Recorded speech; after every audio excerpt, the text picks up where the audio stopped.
Another reflection.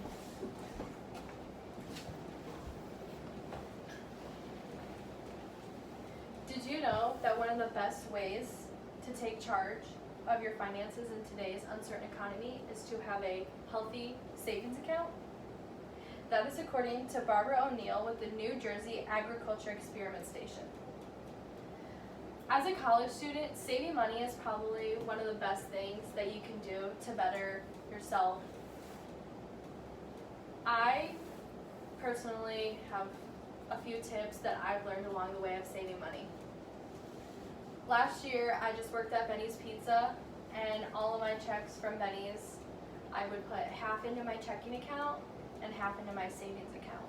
But this year, thankfully, I have babysitting on top of working at Benny's, so I put my Benny's checks into my checking account so I can spend it, and my babysitting money into savings.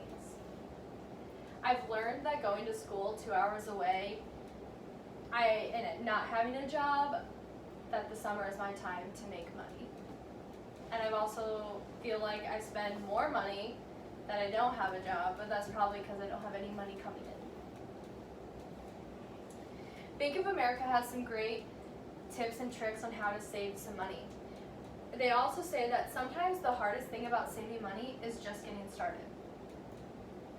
One thing that I like to do is have a budget. I like to rank my purchases and what I need to buy in order from greatest to least. So my rent is pretty high up there, my gas and groceries, and then just stuff for myself. So it kind of trickles down. I know many people who've used apps to budget, like my grandparents and my cousin and some friends. I personally don't do that. I just like to look at my bank account and see, okay, I have this in my checking account. I need to save a little bit for my rent that's due in a couple days. I know a lot of people use the envelope trick, so they have money, they put money in envelopes and whatever they need to buy. If they're the envelope's empty, they're done for the week.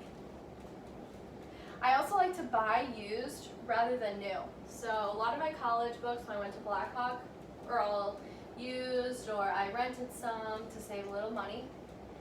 And my car is used, and I like to, thrift and buy clothes that are used. And selling your old clothes and your old stuff that you don't use anymore can also help you save some money.